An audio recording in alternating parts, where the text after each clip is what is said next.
Дәнекер. Іште іркілген ойдың толғағы жетіп, дегбіріңді алғанда оны сыртқа шығару үшін тыңдар құлақ өзіңдей түсінбесе де, байыбына барып ұғынуға тырысар сана иесін іздейсің. Әзіретберген біраздан бері көңілінде шатқаяқтап жүйкесін жұлым-жұлым етуге айналған жан сырын мұқтажын кімге айтарын білмей, бір шама әуре болды. Күндіз-түні жадынан жарты елі ажырамай, санасына желімделіп қалған әлгі ой мазасын алып ақ бітті. Ол не де болса әр нәрседен хабары мол, қақ-соқпен ісі жоқ, көзін ашқалы аралас-құралас келе жатқан әрі қатары әрі ағайыны көршісі Қозыбақты әңгімеге тартуға тоқталды. Оның Қозыбақтан басқа ақылдасар тұсасы да жоқ емес. Бұл жайында олар әлі-ақ естиді де, бірақ ойындағысын жөн жосығымен абыройға нұсқан келмейтіндей етіп талқылауды осы құрдасынан бастауы дұрыс көрген. Әзіретберген кеш түсе, жайылымнан келген уақ малды жайғап жүрген немерелеріне бас-көз болғансыды да Қозыбақтікіне келді. Бұған дейін де бұл әңгімені Қозыбаққа айтпақ болып сан рет тоқталған, алайда мұз үстінде тұрғандай тайғанақтап, кібіртіктеп бір шешімге келе қоймаған. Міне бүгін жүрексуін доғарып, ойындағысын ашық жеткізбек. Жаздың жылы маңдайды желпіген желтеңі кешінде Қозыбақ сиыр сауып отырған кемпірінің жанында таяғына сүйеніп тұр екен. Құрдасымен бір күннің ішінде бірнеше рет кездесіп, әңгіме дүкен құрысып, тонның ішкі бауындай араласып, құраласып жүрсе де, дәл бүгін Әзіретбергеннің Қозыбаққа тура қарауға батылы жетпеді. Көңіліндегі дітін айтар сәт туғанда, бір түрлі ыңғайсыз күй кешкен Әзіретберген оны шетке алып шықты. Қозеке, айтарымды айтып алсам да өзіңізден қысылыңқырап тұрмын. Қатар болсақ та бір-бірімізге қалжың айтып, қысыр сөзге бармаппыз. Өз ойыңызды білдіріңіз. Мен ғана шешетін іс емес, бір қауым елміз. Көмейден шыққан сөзді ел естімей тұрмайды. Басқа ағайындармен де ақылдасармыз. Ең алдымен сізбен ойласып алғанды жөн көрдім деген Әзіретберген бастапқы кібіртіктеуінен арылып, өзін еркін ұстады. Мұның ешқандай яты жоқ Әзеке. Маған салсан құба-құп. Қалт-құлт етіп кәрілікке жеңдіре қойған жоқсыз. Естіген жұрт естір. Өз басында болмаған соң күлер. Әжуалар, түйсігі барлар түсінер деп, Қозыбақ шақшасынан алақанынан насыбайын төкті де, қалтасынан мақталып оған насыбай түйіршіктерін орап, ерніне қыстырды. Айтпақшы, балаларыңыз не дейді? Оларға бұл жайында айттың ба? Жоқ, өзім қалай айтпақпын. Үлкен ұлым Темірбек түсінер, ал қалғандары келсе қоймас. Оларға бұл қадамның желіккеннің іс емес, мәжбүрліктен туындап отырған тіршіліктің әрекет екенін менен гөрі сіз түсіндірсеңіз дұрыстырақ болар еді. Жарайды, бұл жағын реттерміз. Ал енді көз тігіп сөз салмаққа ыңғайланып жүрген ұзын етектіден біреу-міреуіңіз бар ма? Мәселенің ең бастысы осы ғой деп, Қозыбақ жүзіне күлкі үйіре Әзіретбергенге қарады. Әзірге ауыл аймаққа жөні келіп тұрған ешкім жоқ. Мына көрші ауылдағы Нұрғабылдың қарындасына емеурін білдірсек қайтеді. Өзінің пұшпағы қанамай, ерден шығып ағасының үйінде отырғанына да біраз болыпты. Жасы 50-ден асып қалған деп естимін деді Қозыбақ. Гүлшараны айтып отырсың ғой? Иә, соның жөні келіңкірейді. Маған жасынан гөрі егделеу тартқаны дұрыс. 60-тың жетеуіне келген маған жас ес құшып, жігітшілік жасау не теңім. Әйтеуір белі бүгіліп, жүріп тұруы қиындағанда, құмғанымның суын жылтып, төсегімді қалыңдата салып, күтіміме жараса болғаны да, талайлар мен секілді кәрілік деген үңгірдің аузында тұрғанда, кемпірі қайтыс болған шалдарының өзіне серік іздеуін желіккендік алжығандық деп күстаналап жатады. Ал ар жағында басқа сыр жатқанмен жұмысы жоқ. Қозыбақ оның сөзін басын ези қоштады да, иә, жас кезімізде қариялардың құдай жанымды кемпірімнен бұрын ал, келінге етегімді аштыра көрме деп тілейтіндерін жиі еститінбіз. Енді бұл өзіміз айтатын болдық. Келін мен баланың күтімі кемпіріңдікіндей қайдан болсын деді де, сіздің егдесінен гөрі жастауына ұрынғаныңыз дұрыс. Жасамысы ертең өзіңізбен бірдей ыңқылдап-сыңқылдап жүрсе қайтпексің. Әзірге қыз таңдауды қоя тұрып, балалардың келісімін алайық. Сосын елші ғой, бір теңіміз табылар деп, Әзіретберген кетуге ыңғайлана берді. Қозеке, балаларға құлақ қағыс ету сіздің еншіңізде. Оған алаңдамаңыз. Әлі де ақылдасармыз деп, тұстасын шығарып салды. Әзіретбергеннің 3 ұл, бір қызы бар. Кенже ұлынан басқасының бәрі аяқтандырып, көңілі жайлана бергенде кемпірі бұл дүниеден қайтып, пүшаймен жеп қалғанды. 70-ке тақап қалғанда серігінен айырылған ақсақалдың кемпірін қара жердің қойнына бергеніне 1,5 жылға жуықтаған. Кемпірін жерлеген күннен бастап Әзіретберген жалғызсырап, 50 жыл отасқан серігінің орны ойсырап, үңірейіп қалғанын бірақ сезген. Кемпірі қыжымкүл өзімен түйеде жасты болатын. Байқұс сөзге сараң, томаға тұйық жан еді. Күйеуінің қас қабағына қарап, келін жұмсап отырса да шалының кір қоңын өзі жуып шайып, басқа күтімінде де барынша көңіл бөлетін. Аялы да үйреншікті алақанның жылуын аңсаған Әзіретберген қыжымкүлдей болмаса да, оның орнын жоқтатпауға тырысатын әйел затының қажеттігін түсінді. Қозыбаққа бүгін сыр беріп айтқан әңгімесінің төркіні осыған байланысты еді. Әзіретбергеннің үлкен ұлы бұл күнде 4 баланың әкесі атанған Темірбек шаруасын күйттеп, өз шаңырағымен Бархындыда жеке отырған. Темірбек үйіне қарай келе жатқан салт аттының кім екенін ажырата алмай тұрды да, жақындай түскенде барып жолаушының астындағы жирен қасқа атынан тани кетті. Қозыбақты бұл үйдің иттері ат-батымен талап жеп қоярдай шабалана ұрып қарсы алды. Темірбек төбеттерін тыйып тастап, қариямен амандасты да, әзілің жарасса атаңмен ойна демекші, үлкенмен де кішімен де әзілдесіп, сөзімен түйреп, қалжың сөзге келгенде таптырмайтын әдетіне салып, ит біткенді шулатып жүрген сіз екен ғой, қай бала екен десем деп, Темірбек күле тіл қатты да, іле Қозыбақтың қолынан шылбырды алып, анандай жердегі қадаға атты, қаңтара байлап ер тоқымын тартпасын босатып қойды. Жайшылықта әзілге жоқ Қозыбақ Темірбектің қалжығына сөзіне орай, немене, үйіңе келе жатқан жанды бездіріп жіберу үшін ит айтақтайтын болғансың ба деп әзілдей сөйледі. Ит иттігін жасамай тұра ма? Жаратушы пәрменімен итке таңылған міндетті өзгертуге иесінің шамасы қайдан келсін? Ит үреді, иесі айтақтайды. Ойда қырда екеуінің де міндет жетіскен екен. Жетіспей тұрған бірақ нәрсе бар. Ол әупілдеп үргенмен бітірген ештеңесі жоқ иттердің балтырдан алып азуын батырмағаны. Итінің мені талып тастамағанына көңілің толмай тұрғаннан саумысың? Ой көке, әзілдеген түрім ғой, деген Темірбек жауаптасудан тыйылып, Қозыбақты дөңестеу жерге тігілген киіз үйге бастады. Темірбектің үйіндегі келін Бәтима, шай әкелгенше қарапайым тоңазғыш, дымқыл шұңқырға салқындығын сақтап тұру үшін қойылған местегі көженің суынан шөлін басқан Қозыбақ аяғын созып жамбастай жатты да, жас өскін балалардың сыртта жүргенін пайдаланып, Темірбекке жолаушылап келуінің мәнісін айта бастады. Қозыбақтың жай ғана әлдебір тірліктермен өтіп бара жатып шөлін басу үшін соқпағанын, өзіне қатысы бір жайдың барын сезген Темірбек енді үн қата берген қариядан рұқсатын сұрай сөзін бөліп, қазан ошақтың басында жүрген әйеліне даусын көтере, әй Бәтима, қазанға ет сал, итпен қусақта құтыла алмаған қонақтың үйде отырғанмен ісің бар ма өзіңнің, деп әзілкешігіне басып күле сөйледі. Тыстан әйелінің мақұлдаған жауап естілді. Қозыбақ, әй Темірбек, осы сөзің кімге тартқансың? Әкең мен шешеңді жақсы білеміз. Не де болса сол нағашы жұртыңда қу түлкідей қутыңдаған біреу бар-ау деп кеңкілдей күлді. Қазан көтеріп ет асам деп әуре болмаңдар. Келген бойда бір қойдың басын мүжіп кетесі десең, бір басқа, сенің сүр болып қалған кәрі қойыңның етінен кемпірімнің сылдыр суы сорпасы артық. Етіңді асып өзің жей бер. Маған шай пәйіңді берсең сол да жетеді. Көке, сізге бір қойдың басын мүжте алмасам, айдалада несіне қаңғып жүрмін. Үй маңында пышаққа ілінерлік қой жоқ. Кешкісін мал өрістен келген бетте ең таңдаулысын сойып, сыбағаңызды әп-сәтте алдыңызға тартамыз. Әйтпесе қазір-ақ біреуін өңгеріп келе қояйын деп, Темірбек орнынан көтеріле беріп еді, Қозыбақ оның тізесінен басып қайта отырғызды. Шырағым, біздікі сөздің сірағасы ғой. Мына тұрған ауылдан осы жерге дейін 15 шақырым.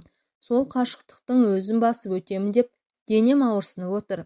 Шайыңды ішіп келген ізімен ауылға қайтамын, деді Қозыбақ. Сыбағамызды арнай келіп жермін, немесе кісі жіберіп шақырарсың. Бүгін менің саған айтпақ шаруам бар. Келінді шақыр, ол да тыңдасын. Көке, әйтеуір тыныштық па деп, Темірбек тосын хабар күткендей жаңағы көзіндегі ойнақылық, ізім ғайым жоғалып Қозыбаққа тіке қарады. Еттестерден біреу-міреу қайтыс болса, 3-4 ауыл ақсақалы қатын қалаш жиналып келіп естіртуші еді ғой. Бірақ Қозыбақтың шәнейіп жатысына қарағанда жаман атты ештеңе байқала қоймайды. Бәлкім, Бәтиманың ет жақындарынан бірі, әлде әкесіне жамандықты естіру үшін көлік таппай, барлығы араларынан Қозыбақты жіберді ме екен дегендей сұрақтар қаумалаған. Темірбек: «Әй Бәтима, мұнда кел» деді. Темірбектің үрейленуінің әлдебір тосын хабардың алдын ала белгі берместен жай түскендей бірден көрсете қалатынына өткен жылы шешесі қайтқанда көзі жеткен. Апасының бұл дүниеден қайтқанын естіртуге бір машинамен топтала шыққан ауыл адамдарынан бұрын екі аяқты мотоциклмен өз тірліктерімен өтіп бара жатқан екі боз бала Темірбектен сүйінші сұрағандай, амандасар амандаспастан: «Апаңыз қайтыс болды ғой, әлі естімедіңіз бе?» деп маңдайдан шоқпармен ұрғандай қойып қалғаны бар. Бүгінгі Темірбектің жайсыз жаңалық болып жүрмесе жарар еді деп қауіптеніп отырғаны сол. Бір қайғылы жайтты тосынан естігендіктен туындаған еді. Қозыбақтың аузынан шығар сөз де осы іспеттес болмаса не қылсын дегендей күдік туындаған. Темірбектің бірден өңі бұзылып, күңіреніп, өзінің аузын бағып отырғанын байқаған Қозыбақ асықпай малдас құрып отырды да: «Екеуінің де рең бастарың сұрланып кетті ғой. Ешқандай жаманатты хабар айтпақ емеспін. Жай ғана өздеріңмен ақылдасар мәселе болып тұр» деп жөткірініп алған Қозыбақтың іш пыстырарлық күткізуі Темірбектің қытығына тигендей. Бәтиманы да әңгімеге араласуға шақырғанына қарағанда маңызды іс екендігіне шүбәсі қалмаған Темірбек үн қата қойған жоқ. Келгендегі айтпаға әкелерімен екеуі ара өткен сұхбат мазмұнын асықпай мәнермен әңгімелеп шыққан Қозыбақ енді Темірбек пен Бәтиманың пікірін білмекке сұраулы пішінмен оларға көз тастады. Суық хабар естуден құтылған Темірбек арқа басы кеңіп кәдуілгі ойнақты кейпіне түсе қалды. Көке-ай, әйтеуір тыныштық екен ғой. Ауылдан кім келсе де нендей жайсыз жаңалық айтар екен деп үрейленумен отыратын болдық. Не бәле шықса да сол ауылдан келген адамнан шығады. Әй Бәтима, бар қазанға ет сал деп өжеттене Қозыбақтың қарсылығына қарамастан қонағын дәм ауыз тигізбей қайтармайтын білдірді. Қозыбақ өз айта келген ұсынысқа Темірбектің түсініспен қарайтын сыңайын танып, іші жылып қалғандықтан үй иелерінің қазан көтерулеріне қарсылық етпеді. Ауылға асығып барғанда не бітіремін, одан да мұнымен ақылдасып алдағы істің орайын ойластырып алған жөн деп ойлады. Онымен еттің пісуін күтуіне тура келді. Ал жаңа ғана қой соямын деп қопаңдап едің ғой. Сой енді деп Қозыбақ жайласып жатып алды. Жоқ, енді қой соймаймын. Бұйырғанын ішіп жеп кетесіз. Малдың басын қашан тәтеме, ол әкесін тәте деп айтатын. 18-ге толып бұрымы жер иіскеген аруда кеп берген күні мүжисіз деп Темірбек Қозыбақтың қалжыңда айтқанына орай орнынан қозғала қоймады. Қозыбақтың негізгі міндеті ет жеу емес, Әзіретбергеннің төсек жаңғыртуына ұлының пікірін білу болғандықтан Темірбекке: «Сонымен әкеңнің төсек жаңғыртуына қалай қарайсың?» деді. Темірбек сәл қабағын түйді де: «Тәтемнің жағдайын түсінемін, өзіңіз білесіз. Қазір ол кісі Оралбектің қолында. Күтімі жақсы. Қара шаңырақтағы келін жаман емес. Бірақ кемпірінің орны ойсырап қалды ғой. Шешеміздің о дүниелік болғанына жылдан асып қалды. Егер тәтем бас құрайым деп шешсе, сіздердің ұйғарымдарыңыз да осы төңлікте болса, менің қарсылығым жоқ» деді. «Сені сөз түсінеді ғой деп келдім. Інілерің мен қарындастарыңа мені салмай-ақ қойғаның дұрыс. Бала шағаға сөзімді өткізе алмай мәселім қайтып қалар. Мына Қозыбақ қартайғанда жеңгетайлық жасап құтырайын деген екен дегендей әжуаға ұшырап жүрермін. Жарайды, оларға өзім түсіндіремін. Сонда тәтемнің қалауы кімге түсіп тұр?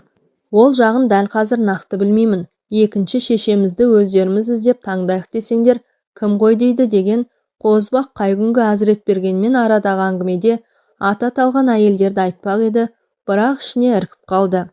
Темірбек қарап отырмай қалжыңдағансып: «Біздің шал құтырайын деген екен. Болашақ шешеміз бізден, яғни өгей балаларынан жасы кіші болып жүрмесе жарар еді» деп Темірбек кеңкілдей күлді. Тершіген маңдайын сүлгімен сүрткіштеп жамбастап жатқан Қозыбақ: «Әкеңдікі желіккендік емес, мәжбүрлік. Бура дайын зіркілдер күшіміз болмаса да, Құдайға шүкір бүгінгі 40-қа келмей жатып бір әйелге шамасы келмей жүрген талайлардан артықпыз. Қазіргінің жастары 30-бай 40-байларды дүниеге әкеле алмай зорығып жүргенде, 80-бай 90-байлардың әкесі атанған кешегі қариялардың сарқыты мына біздерді оңай деп тұрсың ба? Жегені шөп шалам, ішкені арақ жастарда не қайыр? Бұрын бедеу әйел дегенді естуші едік, қазір газет-пазетінің белсіз еркек дегенін қаптап кеткенін біліп жүрміз» деді де арнайы топырақ салынған құтыға шырт түкіріп қойды. Түс қайта қозыбақты шығарып салған соң Темірбек әйелмен кеңесіп, ертесіне бауырларына жолықпаққа ауылға жүріп кетті. Оралбек ағасы Темірбек тыңдап отырды да, өз саптауыңа қарағанда бұл іске құлшынысың байқалып-ақ тұр. Апамызды қара жердің қойнына бергеніміз жылдан сәл ғана асты. Былайғы жұрт не дейді? Абыройды да ойлау керек. Тәтемнің күтіміне ол бала селкеу түсіріп немқұрайлы қарап жүр демекшісің бе? Одан да немерелерінің қызығына батып, тыныш күй кешкені артық емес пе? Не десек те әкеміздің көңіліне қарап қалауына қарсы келмейік, деп Темірбек бұған келіні ол бала не айтар деген сыңай көз тастады. Ол бала, өздеріңіз қалай ұйғарыссаңыздар, мен де соған келісемін. Әйтеуір үлкен үйдегі келін болған соң, атамның күтіміне барынша мән беріп жүрмін.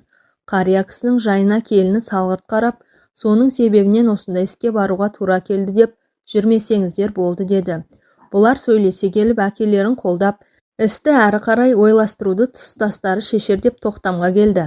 Қаладағы інілері Құралбек пен көрші ауылға тұрмысқа шыққан қарындастары Айманды шақыртып, олардың да көз қарастарын білуді ұйғарысты. Әзіретбергеннің тілегі бір-екі күннің ішінде-ақ ауыл-аймаққа айна қатесіз жайылып үлгерді. Біреулер, ойбай не дейсің, Әзіретберген қартайғанда құтырайын депті. Ата сақалы аузына біткенде қатын аламын деп шала бөлініп жүр екен десе, екінші біреулері, қартайғанда келін мен баласына етегін аштырмайын, өз қотырын өз қасыйын дегені ғой, жетіскеннен желпілдеп жүр ғой деймісің деді. Осы іспеттес гу-гу әңгіме тыныш жатқан ауылдың түңілігін бір сілкіп өтті.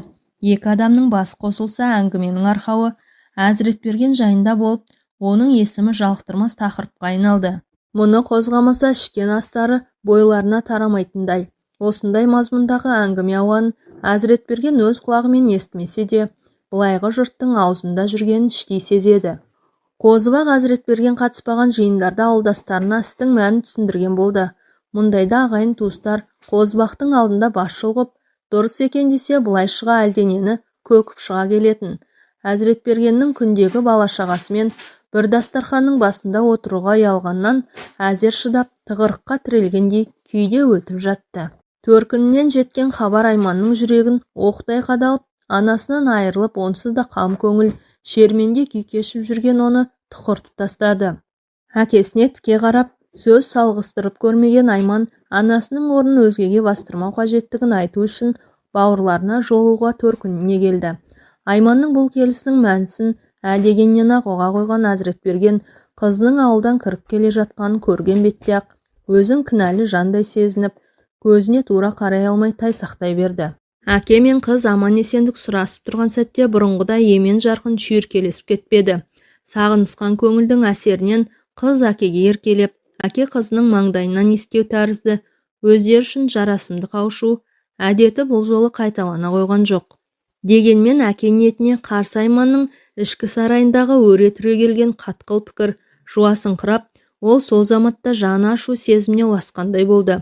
Әкесінің баяғыда емес, бірте-бірте шөгіп бара жатқанын, денесі еңкіш тартып кәрілік жағалауына таяп қалғанын ойлап, қыздың көкейін тескен әлгі үзілді-кесілді қарсылықты пікірлер сіреп, Айманның әлгі жайтқа қатысты өң көз қарасы қылаң беріп қалған.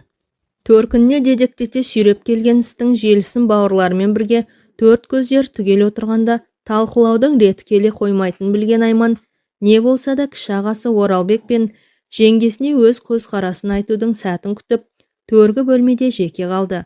Темірбек өз мекенінде, ал кіші інісі Құралбектің соңғы емтихан тапсырып келуіне 2-3 күндей уақыт бар. Ішкі бұлқынысын бауырлары мен жеңгелеріне түгел ақтармақ болғанмен, екпіні басылыңқырап қалған Айман Оралбек келісімен өзінің не үшін келгенін дегеннен-ақ бастап кетті. Әкелерінің тыста жүргенін пайдаланып, ағасы мен жеңгесіне ақтарыла сөйлеген Айманның әлгінде ғана жуасып қалған ішкі дүниесі қайтадан алғаш қалпына түсіп, әкесін кінәлай, көкемнің жер ортасынан ауғанда мұнысы несі, біздің көңілімізге қаяу түсірем деп ойламай ма? Деп ағасына тіке қарап, ол бала қалыс адамдай үндеген жоқ. Қайын сіңілсін қоштайын десе, атасы мен қайнағасына қайшы келетін біліп отыр. Ал оны жақтырмайын десе, қарияның күтіміне қашқандық дер деп үнсіз қалуға мәжбүр. Дегенмен пиғылының түпкі төркінде атасын жақтар ниеті жатқан еді. Бұл пейілі атасының кір қоңына басқа да жағдайына қараудан құтылып қаламын деген ойдан емес. Үлкен кісінің жай-күйін шын болысымен түсінуден туындаған. Қарындасының сұрағы өзіне бағышталып тұрғандықтан Оралбек жөткірініп алды да: мен осы әңгімені алғаш рет Темірбектен естігенде аз-кем қарсылық еткенмін. Бірақ ол қолдап, құлшынып тұрғандықтан ештеңе дей қоймадым. Біз қаншалықты өзіміздікін дұрыс деп есептесек те, бір жағынан көкеміздің көңіліне қарау бәрінен де маңызды деді. Көңіліне қарау дұрыс-ақ шығар, бірақ кеше ғана ортамыздан кеткен анамыздың орнын әлдекімге беріп қоймақпыз ба? Ең болмасқа араға 2 жыл салып барып, бұл іске ден қоюға болар еді ғой, деді Айман. Оралбек, сен отбасыңа ескертіп 2-3 күнге осында қала тұр. 1-2 күнде Құралбек келеді. Ал ертең Темірбек ауылға ат басын бұрып қалар деп отырмыз. Мен не шешемін, әрқайсымыз әр жерден күңкілдегенше бәріміз жиналып бір тоқтамға келейік. Бүйтіп жасырынып сабырласқанша әңгімені ашық айтып, көкемізбен бетпе-бет отырып сөйлесейік. Ол кісі де бізден ыңғайсызданып, кейінгі уақытта біртүрлі томаға тұйық болып кетті. Тіпті ас үйінде де еркін отырудан қалып бара жатқандай деді. Жарайды, 2-3 күнге қала тұрайын, онсыз да енеме жай-жапсарды түсіндіріп кеткенмін, деді Айман. Әзіретбергеннің кіндігінен тараған перзенттерінің барлығы араға 1 күн салып қара шаңыраққа жиналды. Ауыл-аймаққа жайылған әңгімеден хабарсыз Құралбек те соңында емтихан тапсырып келе қалған. Бұл жиылыстың мәнісін ұққан Әзіретберген сыр білдірер емес. Ортаға келіккен кедергінің туындауы салдарынан перзенттерінен шеттеп, олармен ара қатынасының алшақтап бара жатқанына өзін кінәлі санап, содан еңсесі түскендіктен Әзіретберген не болса да бетін ашып алар, сәтті тәуекел деп күтіп алмақ. Бірақ қалай дегенде де балаларының алдында барып талқыға түскісі жоқ.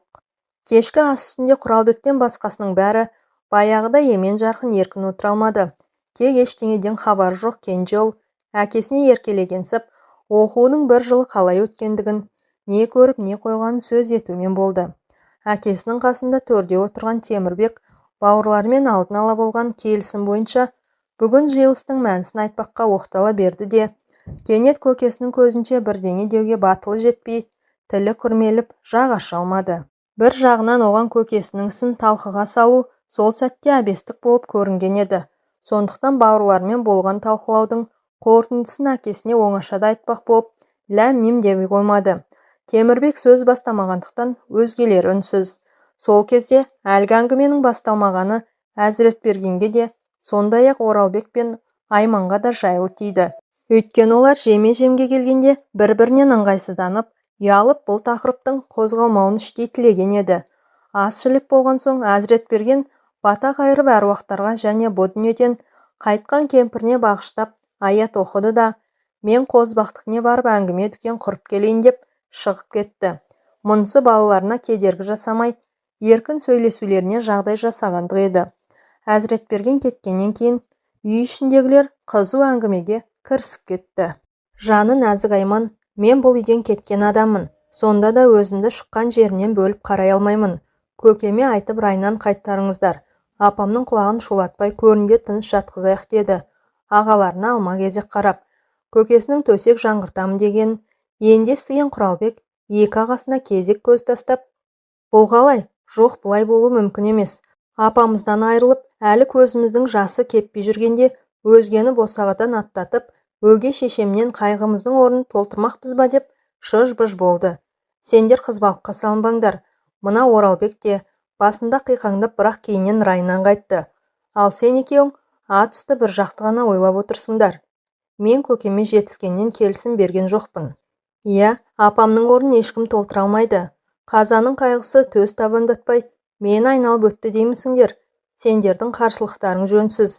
Тірі адам тіршілігін қамдар болар десек, жаушайға жарамастай қайта ризашылығымды беріп, жаны да тәні де еңкіш тартқан көкемізді кәрі қойдың жасындай ғұмыры қалғанда қолтығынан демей білейік деп, Темірбек бауырларының екпінін баса сөйледі.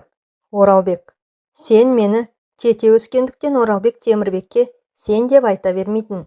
Жаңа кейіннен ләмим деп қоймады дедің. Мен не деймін?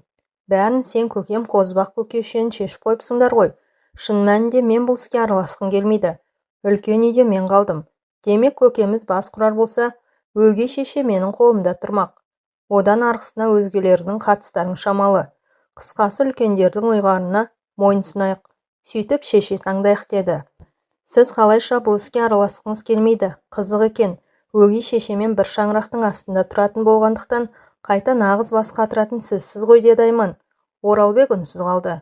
Кіші ағасының әлі дүдамал күйде жүргенін аңғарған Құралбек, оны Темірбекке қарсы қою үшін: Оралбек аға, отбасы болғандықтан ұрыс-керіс тәрізді келеңсіздік болмай тұрмайды. Көкемнің көңіліне қараймыз деп ертеңгі күні ол кісіні екі оттың ортасына итеріп, тығырыққа тіреп қоймаймыз ба, деді Оралбек. Шында қыңыр қылығы сойдиған шипау мінезді жан болсақ айтпекпіз. Қарындасы мен інілердің басымдыққа ие болып бара жатқандықтан оларға тоқтау салмақ ниетте Темірбек. Иә, алдағы уақытта не боларын ойлағанда жөн. Бірақ не десеңдер де, менің бір білерім, кәрі қойдың жасындай ғұмыр қалған көкемнің көңілін шықпау. Айтпақшы, жаман айтпай жақсы жоқ. Әкеміз олай-бұлай болып кетсе, соңында қалған сормаңдайлы әлді болашақ өгей шешеміз қайда қалмақ? Біздің үйге сіңсіп үйренісіп кетуі қиын. Бұл жағында қаперге алған дұрыс. Бұл жайтқа қатысты ешкім пікір айта қоймады. Кенет Құралбек, егер көкеміз кішкентайлы болса ше деп, балалыққа салына төтесінен қойып қалды. Бұл сөз алма-кезек жауаптасып отырған бауырларды сәлде болса жымыңдатып, үй ішіне жылы леп әкелгендей болды. Бәрі де қысылыңқырап, жүздерін төмен салды. Темірбек, көкемнен қалған мал-мүлікке ортақтасатын мұрагер шығып қалама деп қорқып тұрсың ба, деді інісіне күле сөйлеп. Олар ду күлді. Осымен бұл әңгімеге нүкте қоялық. Негізгі шешімді үлкендер жағының еншісіне қалдырайық, деді.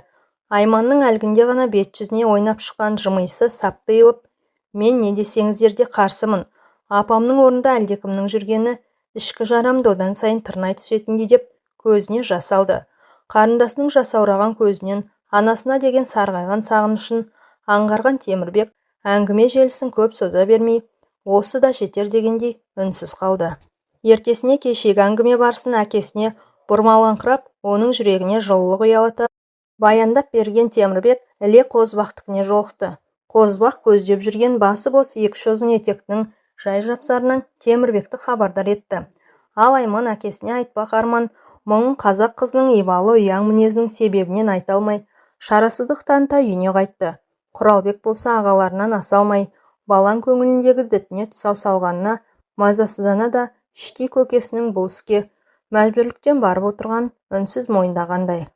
Темірбек әкесіне серік таңдауды үлкендердің еншісіне қалдырды. Қозыбақ тұстастарын кеңесуге шақырып көріп еді, олардың айтқандарын Әзіретберген жарата қоймады. Бұлайғы қатарларынан қайран болмаған соң, Қозыбақ пен Әзіретберген өздерінше жол іздеді. Олай ойласа келе, 3-4 ұзын етектіге табан тіреді. Енді тек соларға жолығып, тіл тартып, мәмілеге келу керек. Нала құрылған жоспар бойынша Қозыбақ жолға шықты. Мұндағы мақсат Әзіретбергенге серік іздеу. Алғашқыда екеуі бірге шықпақ болған. Бірақ Әзіретберген біреу маған қызын дайындап отырмаған шығар. Салып ұрып жетіп барғаным жөнсіз болар деп райдан қайтқан.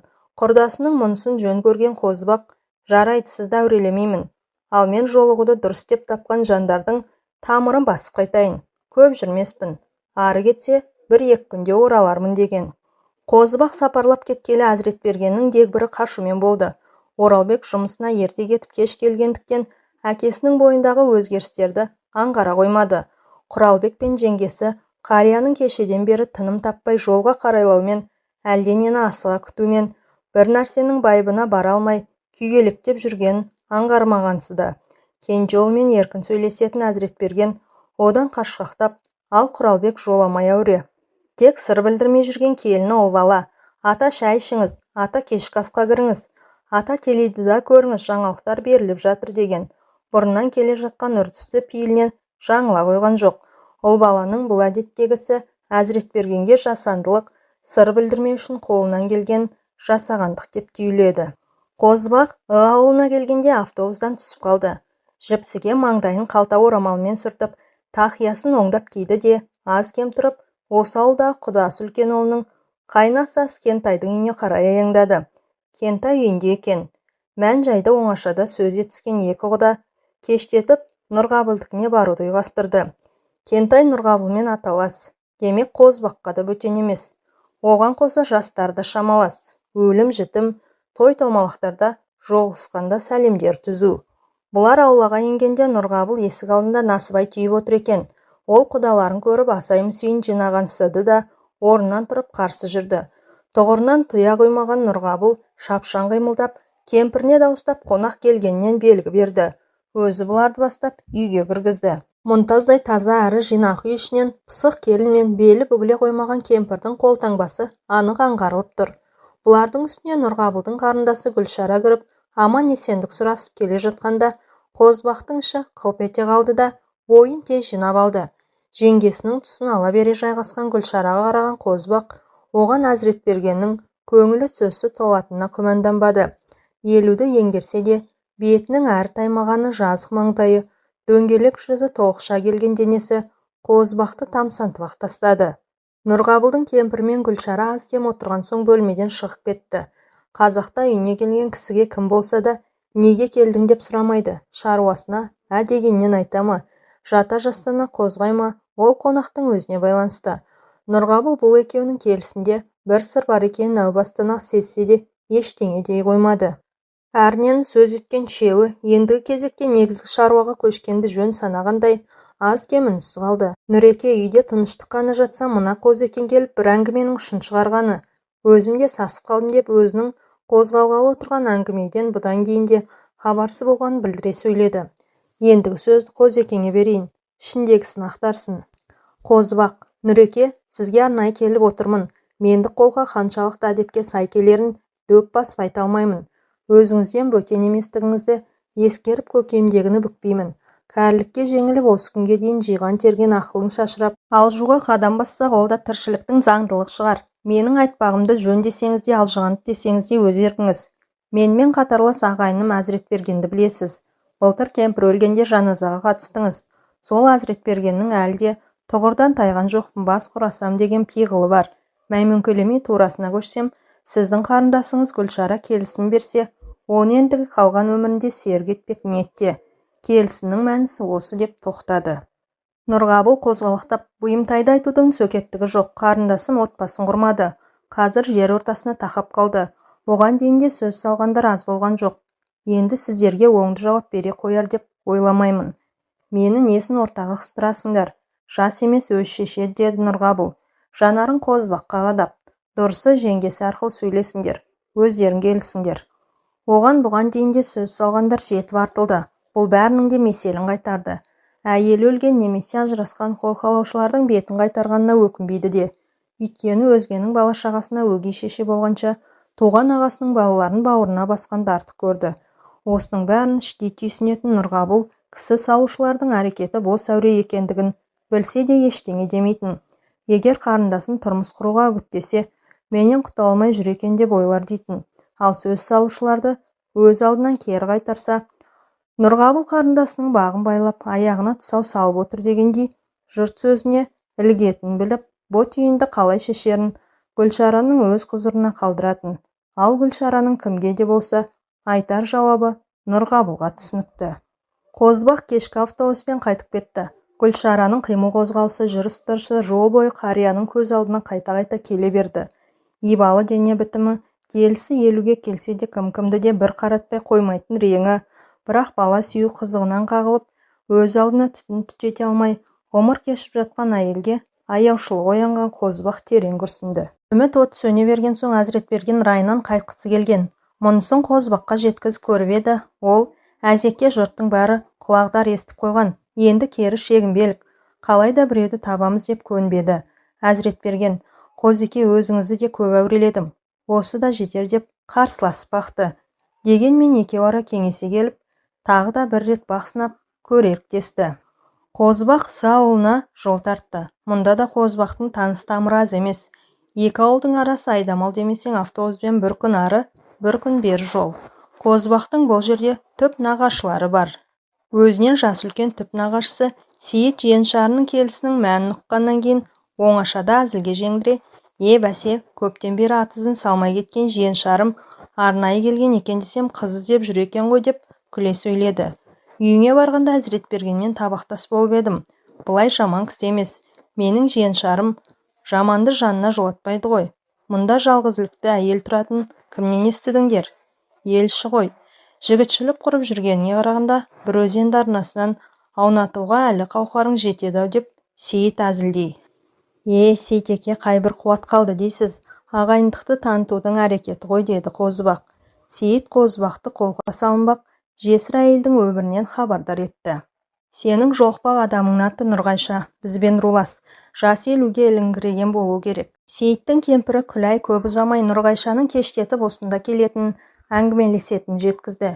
Кеш түсе Нұрғайша үйге кіргенде Сейіт, Күләй, Қозыбақ үшеуі төргі бөлмеде отырған.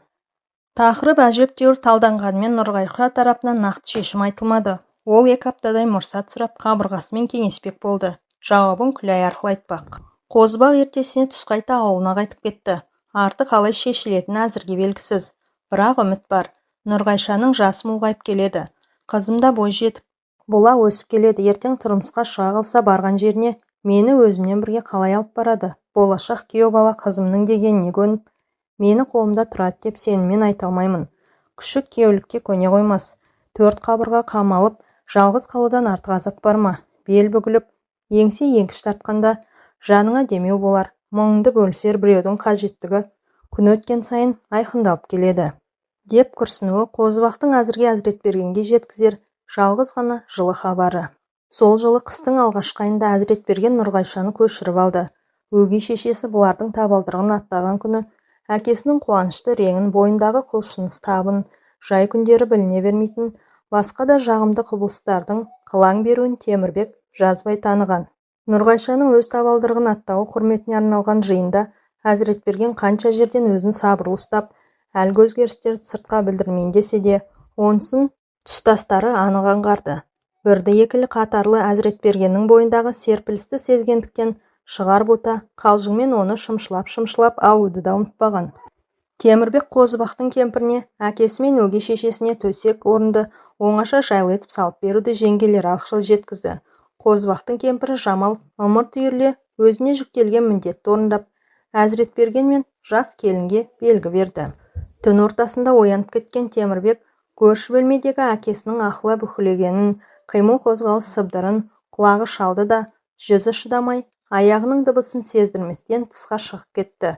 Осы сәттер Темірбектің көкейінде жүрген жұмбақтың шешімін тауып бергендей. Бөтен ортаға бейтаныс отбасынан Нұрғайша жатырқай енгенмен келе-келе қалыптасып, бұрыннан осы үйдің бір мүшесіндей сіңісіп кетті. Оралбектің мектеп жасындағы ұл қыздары Нұрғайша апаларының соңынан еріп келген өгей әпкелеріне бауыр басып, бір-біріне іш тартып, жатсына қойған жоқ. Нұрғайша жүкті болып бүкіл ауылды дүрліктірді. Кімнен екен деп күдікпен қарағандар жетіп артылды. Кімнен болушы еді? Әзекең қай жігіттен кемеді деп жауап қатқандар да табылды. Алғашында ыңғайсызданып, белін шарт буып жүрген Нұрғайша нәрестенің іште еркін өсу үшін бел буын доғарған. Ол алғашқыда келіні ұл бала мен қолдағы бала Оралбектен қатты қысылды. Олар түсінер деп өзін алдасырады да. Уақыты келіп, Құралбектен аумай қалған нәресте дүниенің есігін ашты. Әзекеңнің отбасы бір шабылып шілдехана өткерді. Егер Әзекең олай-бұлай болып кетсе, Нұрғайшаның күні нешік деп жиі ойлайтын Қозыбақ, Темірбек секілді жанашыларға бұл қуаныш ерекше әсер етті. Ортада дәнекер бар. Бұл дәнекер бөтен емес. Шешесі бөлек болса да, осы үйдің өсіп өнген перзенттерінің бауыры. Ортада дәнекер болғанда іштей Құдайдан мың мәрте тілейтін Нұрғайша үшін бұл шексіз көл көсір қуаныш. Жаратқанның пендесіне зарықтыра ақыры жарылқап бере салған бақыт еді. Өзі дүниеден оза кетсе бас құрасқан қосағының кейінгі тағдыры қалай болатынына бас қатырып жүрген Әзіретберген Нұрғайшаның құрсақ көтергенін білгенде жүрегі жарылардай қуанған. Содан бастап оның бар арман ниеті нәрестенің аман-есен дүниеге келу еді. Міне сол діті орындалды. Жарасымды отбасы араға 2 жыл салып, Әзіретбергенді бақилыққа шығарып салды. Жүрек бірден бүлкілікті қимылын тоқтатқан. Жүрек дегеннің ашу қатты ғой. Қаһарына мінсе, ал ендеше деп кенеттен тоқтай салады. 60-тың 9-ына шыққан қария түгілі, 30-ында қолында орағын енді алып, 40-тың қырқасында қырман тартамын деп сайланып жүрген жігіт ағалар да жүректің зобалаңнан бірден кетіп жатады емес пе? Оралбектің қолында қалған Нұрғайшаның ендігі тағдыры кезінде араға түскен Қозыбақты мықтап ойландырды. Сондықтан да Қозыбақ Әзіретбергеннің перзенттеріне, өгей шешесіне бірде-бір рет қырын қарамауды тапсырды. Мұны әке алдындағы парыз екендігін қатаң ескертті. Ауылда өскен ауыл баласына тән ибалы мол Оралбек өгей шешесіне әкесінің тірі кезінде көрсеткен құрметін үдетпесе бәсеңдеткен жоқ. Әрине, шалының өгейіп қалған орнын Нұрғайшаны езіп тастады. Кейде бәрін қойып төркініне тартып кеткісі де келетін. Бірақ Оралбектің рұқсат бермейтін, Темірбектің жолын кесетінін жақсы білетін Нұрғайша Әзіретбергеннің орнында күнін өткізе берді. Осы әлетте өз алдына бөлек шыққысы келетінін бір реті келгенде Қозыбаққа сездірген. Бірақ Нұрғайшаның бұл әрекетін ол қолдай қоймаған. Өгейлікті сездірмеуге тырысқанымен бәрі де көкірек қуысында сайрап тұратын қайтерсің. Шешесі бөлек, әкесі бір кішкентай нәресте ғана, арадағы қалт-құлт еткен көпірді тіреп, жасанды сыйластықты шынайы қарым-қатынасқа ұштастырып тұрғандай. Ең бастысы, бетін мұз көмкеріп, құмға ағып жатқан өзен тіршілікке сәулесін төгіп, үміт сыйлайтындай. Сол жылы Темірбек өгей шешесінен туған бауырымен қатар өссін деп, өзінің 3 жасар кенже ұлын Нұрғайшаның бауырына салып берді. Әңгіменің соңы. Әңгіме авторы Жолдыбай Базар.